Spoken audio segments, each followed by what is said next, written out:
Hi, I'm Debbie Wood with Smith Lake, Alabama Television. We're out on location this morning at Crane Hill, Alabama. We're at the Crane Hill Volunteer Fire Department Station 1. Learned today a lot about the different fire stations that are throughout our community here in Crane Hill. I think you're really going to learn a lot this morning at this segment. Now, with us today, we have Seth Williams and also Todd Calvert. They are firemen. They're volunteer firemen here at Crane Hill, but they're both firemen in Gardendale. So good morning to both of y'all. Good to see you. Good morning. And just come on up just a little bit closer. They're both from Crane Hill, Alabama.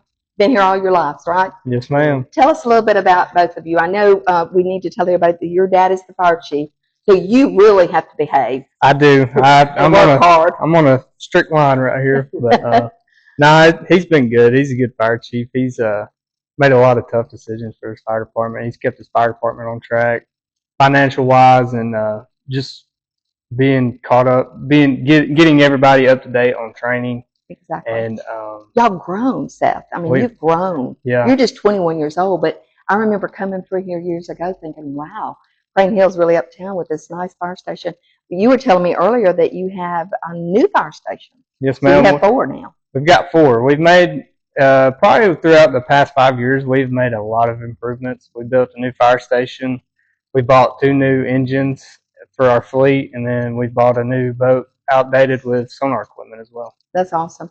And Todd, you've been here how many years with Crane Hill? I've volunteered quite a few years before, and then probably altogether, 12 or 13 years, maybe longer than that. Longer than that.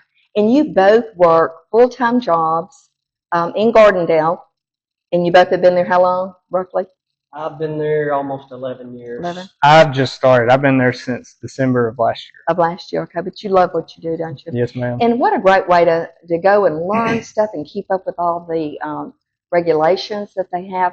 And that's one thing that I wanted to share with our audience this morning is I don't think people realize how hard and how much y'all put into what you do for the community. You've got a map right here, says September 2024. This is a huge area. Now, Todd, you were telling us earlier, it's 40 miles of water, and how many miles of land do y'all cover? 62 square miles. 62 square miles. So we're talking about, if you can sort of point them out for me, one of you, we're looking at Jones Chapel, Logan, Bremen, and then over here, I think you've got, I think that's Cold Springs coverage on this side. Cold Springs is down here. Oh, is it Springs? Cold Springs? Okay. Is and that's Helican and sort of Arley over in that. So this Arley. would be the Winston That's County Arley. area? Okay. All right. And look at the water, the way it, you know, that's a big section of water.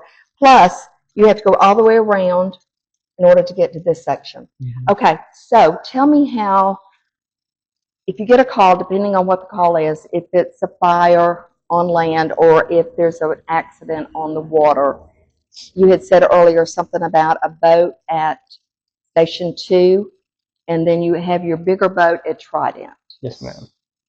So down here, that's Trident right here. Okay. That's where we station our main boat. It's on the water already. Okay. And then you go back, see that we're right here. Go back on 222. That might be it right there, actually. Yeah, that's Station 2. Yeah, we got That's Station Station 2 right here, and then up here is Station 1. This is where we're at right now. Gotcha. And then our other boat's located right here at Station 2. At Station 2. We keep it on a trailer that way in case we have something over here that would take a long time for that boat to get to. We could go to the nearest boat launch and be able to launch it. And be able to launch. Okay.